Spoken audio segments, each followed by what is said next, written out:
Coming up next on Soulful Conversations with Frank and Sheila.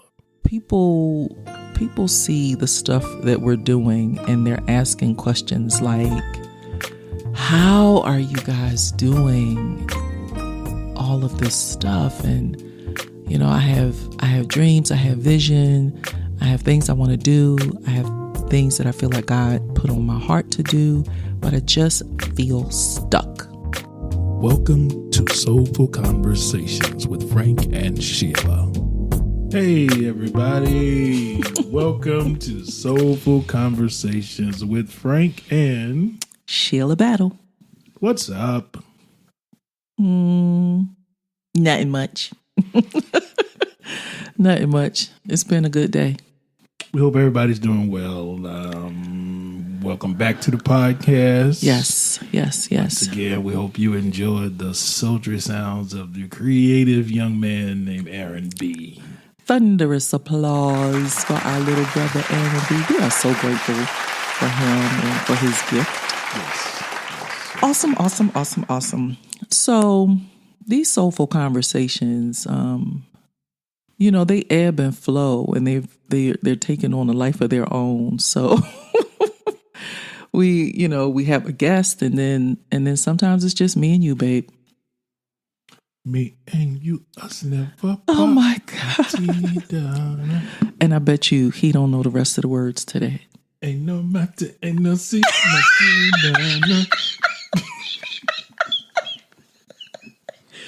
I'm gonna pass out. That's it, right there. The show is over. I'm just gonna. Thank you for coming out. Wait, somebody let me know if that's true. If that's the right words, because I don't even know. You know they're gonna check me. Yeah. So if that's the right, if those are the right words to that song, y'all let me know, because Frank is crazy and he is liable to say anything. It's all good. He was just singing. I'm not.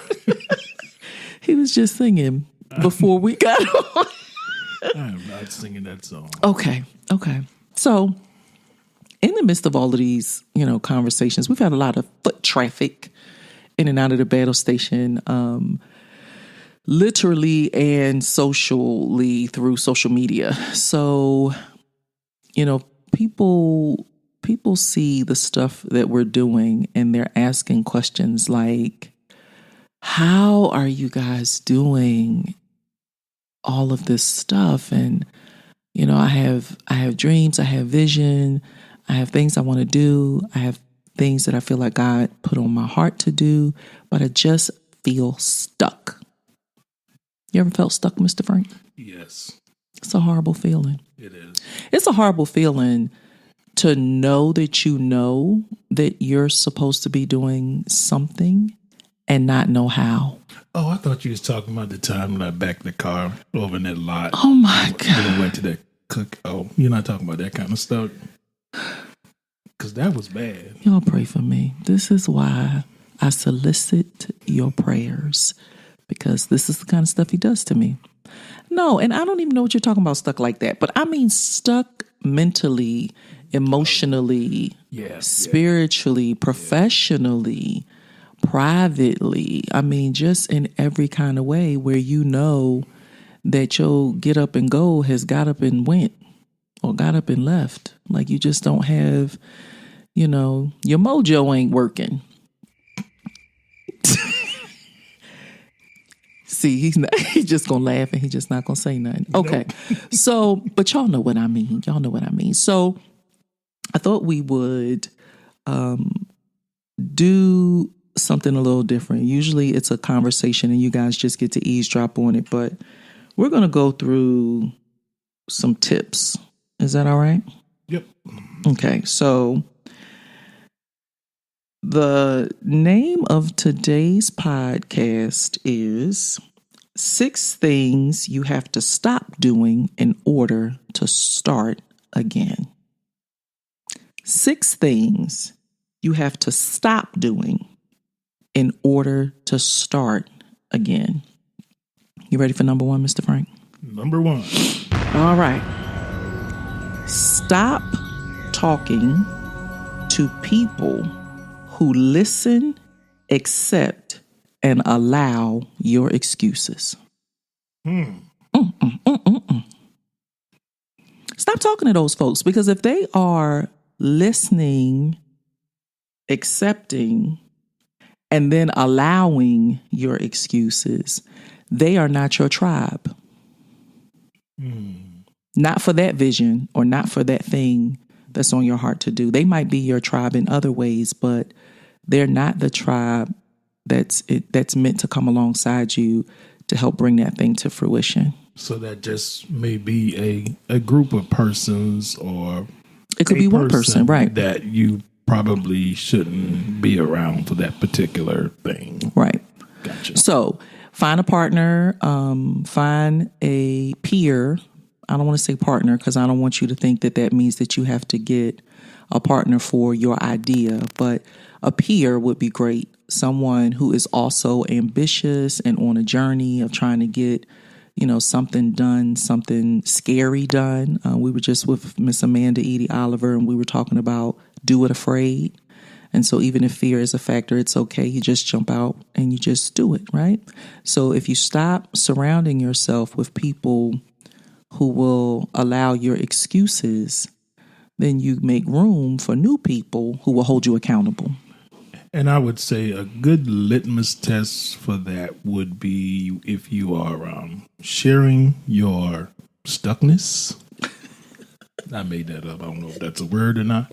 But if you're sharing your Hooks on phonics works for me. Sharing your stuckness and you get a lot of negative vibe, feedback, or, it just make you feel worse. Right. If somebody's saying, man, I don't know why you trying to be fancy anyway. Why are you trying to do all of that? Or if somebody is saying, girl, well, I don't know where you're going to get the money from to do that. Or I don't know how you're going to do that. I mean, you really got to be careful with the naysayers, but then you have to be careful with people who allow you to be a naysayer of your own dream or vision. Right. So you just got to be careful with that. Yeah, because your inner thoughts and inner critic and all your inner being can be the main vessel to talk you out of something that's really something you want to do.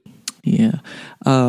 Frank and I have a mentor that we share, and it's been about a year. And I had a session with him, and I came out of that session with a saying, and the saying was, your excuses don't excuse you from what needs to be done. So, ladies and gentlemen, we're going to leave you with that one for number one. Your excuses don't excuse you from what needs to be done. You still got to get it done, right? Get her done. Get her done. Okay. Number 2. Stop repeating what you don't have and express genuine thanks for what you do have. Mm-hmm. So it is so easy to say, oh, I wish we could start this business, or I wish we could open this salon or open this store, but we just don't have the money. I just don't have the money for that, or I just don't have the resources, or someone just stopped me from saying, I just don't have an editor. They told me as long as you keep saying I don't have an editor, then guess what? You won't have an editor. But if you are grateful that you have a manuscript and grateful that you have a message, then anything that you need to finalize it and get it done, you attract it to you. So please, please, please be careful. We are big on gratitude here at the Battle Station. When we have little and when we have much, we teach our children. We try to live from a place of gratitude no matter what's going on. So be careful. Stop saying what you don't have. Stop saying you don't have enough clients. Stop saying you don't have a marketing strategy. Stop saying you don't have money or resources or the right connections or the right people supporting you. Stop confessing what you don't have and turn that thing around and be genuinely grateful for what you do. Right. And just kind of, you have your own little self-confessions. Affirmations. Thank you. Affirmations, yes. Just those personal affirmations that you have and that remind you of what it is you're trying to do. And we want to be careful with that too, because we teach a course called the I Am series. And in that series, we teach I am chosen, I am enough, and I am a daughter. And those confessions, I say those confessions every day. They're on my bracelet. They're on a bracelet I wear on my wrist every day. And I say those confessions every day, but it's not meant to be magic. We want to be careful not to encourage people to, to do abracadabra and conjure up stuff. Yeah. It's about speaking the truth of who you are. It's not about, just positive confessions and self-motivation. No, that's what's true. So if you speak what's true, you can live out what's true. And do a little at a time in that direction. Yeah, we're going to get to that one. We're going to get to that one. Okay. So number 3 is, and I got this term from my husband. So number 3 is stop operating in false humility. You are good enough and worthy enough, and you have permission to be great. So false humility. False humility is that thing that we do where we try to act as if we are bowing out when really we think we all in. And it's kind of a safe place to do that. So if something does go south or wrong, you can kind of come out of it unscathed. Right. So, yeah, it's try not to operate that way. Yeah. The other side of that coin is when you downplay your gift. Yeah. It's when you say, And this is an example I know the ladies listening will understand. It's when you got on a nice outfit and somebody says, "Oh, girl, you look so nice today. That's such a pretty dress on you." And you say, "Oh, this old thing, I got this off the clearance rack 2 years ago, and I couldn't even fit it then, but I bought it anyway, and I had to lose a little weight before." I mean, you just immediately just start downplaying the compliment when you can't receive the compliment. Or when you make something or create something or draw something or whatever, and someone compliments it and you say, "Oh, that, it's not really all that, I just did that on a whim, or I just made this cake on a whim, girl. It ain't all of that, but you can have a piece, Or you offer it to somebody and say, "Well, I'm not the best cook or I'm not the best baker, but I made these and I hope you like them." When you do that, that's false humility. Because if you're not the best cook, you're not the best cook. Stop. And people know you're not the best cook. So don't fake it. That was me. That was me, babe. But no. What we don't want you to do is don't downplay. If you have a genuine gift, if you made something from your heart, it's just like with kids. When they make stuff, they're not trying to be Picasso. They just make it and they give it to you with their best smile, with their best offering, and they just want you to say thank you. They just want you to beam and tell them how wonderful they are. Mm-hmm. And I'm not saying that we do that as adults, but some of us do. Mm-hmm. But the point is, just offer your gift. Yeah. Just offer it, and don't downplay it. Don't oversaturate it. Don't undersaturate it. Just offer your gift, and then let it speak for itself. Right. And you don't have to do all of that. Because we have a picture, a painting that was done by one of the dear children that we love in our community. And, we kind of looked at it and it was like one of those, honestly, we didn't know what it was. But right. The way it was given and the love and the look what I did and just the whole, oh my God, I'm so proud of it. So, we had to be proud with it. And we've learned to just look at it now and just say, wow. Well, we got the interpretation. of it. But it was a piece of art and we didn't know what it meant. So sometimes you just got to tell the truth and say, well, share your heart with me. Tell me where you were or what you were thinking when you did this. And Frank is funny. And then you let them tell you. And then once you get the meaning behind it, sometimes it helps you appreciate, the gift that much more. But she was just as proud as she could be. There was no false humility with it at all. And then once it was explained, then we were like, oh, wow, this makes so much sense. Yes. Yeah. So. Okay. So false humility. Don't do that. Don't do that. All right. Number 4. And we're talking tonight about 6 things you have to stop doing in order to start again. So number 1 was stop talking to people who listen, accept, and allow your excuses. Stop repeating what you don't have and express genuine thanks for what you do have. And number 3 was stop operating in false humility. And we just talked about that, okay? And we went in a couple of different directions with that, but I'm hoping and praying that you got the gist of it. Number 4, stop procrastinating by choosing to do nothing. Some people do something else, and then some people do nothing. And there is a difference. Identify what your go-to distractions are, that thing that you do jump up and do instead of what you're supposed to be doing to work on your vision and work on your dream, get your business off the ground, get your client list going. Whatever that distraction is, use that as a reward for working. So one of the things that I started doing was I said, I'm going to write X amount of words a day. And so social media is a distraction. It is absolutely a distraction. There is a home and garden channel on cable. Y'all know what I'm talking about, but I don't want to say the name of it. But that is a distraction. And so now I've used those things as a reward. I only get to do those things after I have kept my promise to myself. So if I said I'm going to write 250 words a day for the next 5 days, I can't jump on social media. I can't jump on the cable channels that I like until those 250 words are written. So don't procrastinate. Don't keep saying, okay, I'll do it in a minute. I'll do it in a minute. Because before you know it, an hour has gone by, a couple of hours have gone by, and you have not done anything towards your dream or your goal. Because you'll end up blaming someone or something for not achieving the goal. And then you're resentful. Yeah. And then you get resentful. And sometimes that happens with kids and, single ladies, single parents, because I don't want to keep making that gender for specific, because we know some fellas who are single parents and doing an amazing job. But for single parents, some of you still have a dream. You still have a thing that you want to do.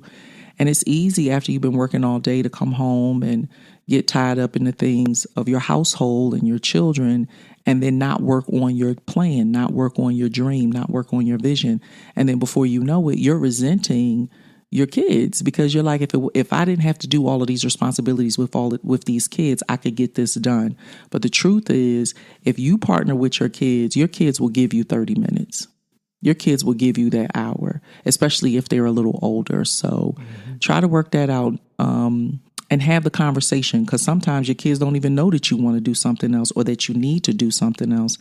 But we've worked things out with our kids. Like even when we're taping, we say, okay, babes, we got, 30 minutes. We want to get down here and we want to tape something. And they amuse and entertain themselves until we're done. And then we go back to doing whatever we need to do with them. Right. Okay. So that was number 4. Stop procrastinating. Number 5, stop comparing. And this is part of our teaching in 15 Minutes of Grace. In 15 Minutes of Grace, it's an opportunity for you to create sacred space in your day where you're not judged, condemned, or compared to anyone else. And so we want to remind you guys to stop comparing yourself. And social media has made that worse. It was one thing when you were comparing yourself with what you thought somebody was doing. Now, because of social media and how instant it is to be caught up in somebody else's life, you can actually see when other people are doing things and get caught in a merry-go-round, a really negative thought cycle of comparing yourself to their progress and not making any progress of your own. And so comparison is the killer of progress. If you sit around comparing, you will never get anything done. But if you can keep your eye focused on your goal and what your responsibility is, what you're supposed to be doing, you can kind of set those other folks aside. You can get some good things done. Okay. We tell our kids on that one, do your best and forget the rest. Yep. I think we got that from a movie.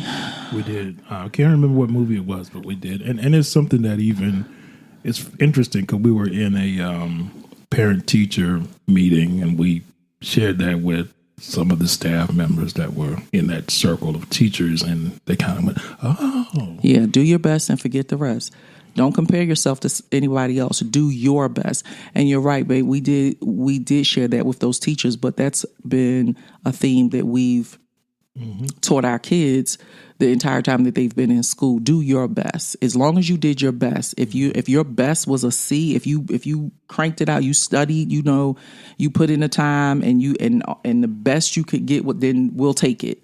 But it's when you don't do your best that there's a problem. But do your best and just forget the rest. Yeah. Just forget the rest. Because a lot of times we don't measure the things we do are our lives by our own standards. Right. We look at our friends or, so like you mentioned, social media or people on TV. Right. And we kind of go look at where they are and make that our standard when we haven't even set our own standard. Yeah. Set your own standard first. Okay. And we're at number six. Stop overthinking and worrying. Just take the next best step. Did you say stop overthinking? Stop. And he's saying that because I am a professional overthinker. And I admit it. My name is Sheila Battle, and I am an overthinker. Hi, Sheila.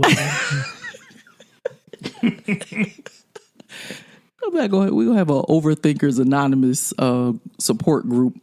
And it's so easy to do. If we could decide where the meeting will be. Because we were overthinking. Well, should we have it at the house? Should we have it at the community center? I don't know about that place. Oh, my goodness. Should we have it at a restaurant? No, because then we'll be distracted and we'll eat and we won't do what we came here to do. Okay, anyway, stop overthinking and stop worrying. Either you're going to work or you're going to worry, but don't do both. Mm-hmm. Overthinking is the leading cause of mental fatigue. And it can paralyze you. It can paralyze you. It can keep you stuck, which is where we started. It'll keep you stuck. Overthinking will keep you stuck. Our friend Jay Nova calls it analysis paralysis. That's what I was going to say. Oh, hey, Jay Nova. Jay, you didn't come up with that. Jay, a smart dude. He probably read it somewhere. But we just going to give him props for it because he said it on the podcast. Yeah, we both ran past the college. So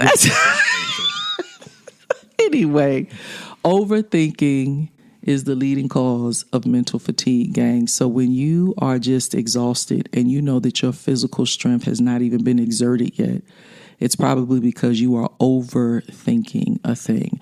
The other thing that we do is underthink a thing. Yeah. We get an idea, we get a vision, we get a glimpse of what the future of what our life could be like. And it's so overwhelming, we just shut her down.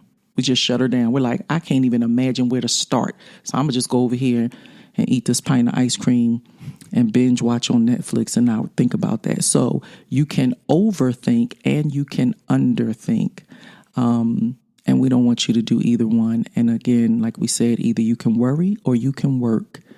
But you can't do both. And then sometimes in the underthinking, you can even get out there and start something and you haven't really mapped out a plan on how to do stuff. And then that just frustrates you and you give up on it.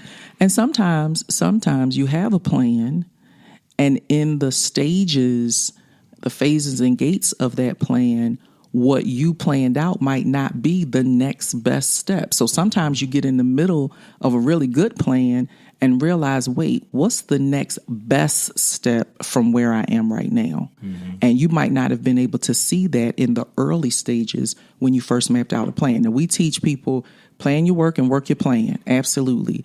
But don't be so rigid in the plan that if the next best step isn't the next thing on your list, you got to be agile enough to pivot. You got to be able to say, okay, wait, it's time to stop and reanalyze what's going on and then make the next best step, whatever that is. And so for us, for example, we were doing these public events. And if any of you have listened to the other podcasts, you know our story. It was a great idea. We had a wonderful time doing it. We're even talking about doing something before the year is out, but they were really expensive. It was an expensive way to keep connection with the audience that we had and that was growing. And podcasting ended up being the next best step for us so that we could keep content going, so that we can maintain connection and broaden this community that God had blessed us with in a way that wasn't as expensive as doing these great big events. And so you got to be able to stop and take a look, family, and go, yeah, what's the next best step? And that working and worrying and overthinking and underthinking, all of that is energy. And so if you're going to exude energy, if you're going to exhaust energy in your dream or in your passion, use that energy for good. Don't waste energy. Use it for good. Use it in a way that's going to propel you. Mm-hmm. And so from us here at the Battle Station, these are our 6 things that you have to stop doing in order to start again. Number 1 was stop talking to people who listen, accept, and allow your excuses, because your excuses don't excuse you from what needs to be done. Number 2 was stop repeating what you don't have and express genuine thanks for what you do have, because all of us got something. All of us got something. You don't come out of the gate with nothing. If it's nothing but your idea and your own ingenuity and desire, you got something, right? Number 3 was stop operating in false humility. You are enough, you are worthy enough, and you have permission to be great. If God gave the idea to you, then you are qualified to get it done, okay? Number 4, stop procrastinating. Let me say that again. Stop procrastinating. Identify your go-to distractions and use them as rewards instead of deterrents, okay? Number 5, stop comparing. Stop comparing. You are a master original, so do your best and forget the rest. And finally, number 6 in our list of 6 things that you have to stop doing in order to start again. Stop overthinking, underthinking, and worrying.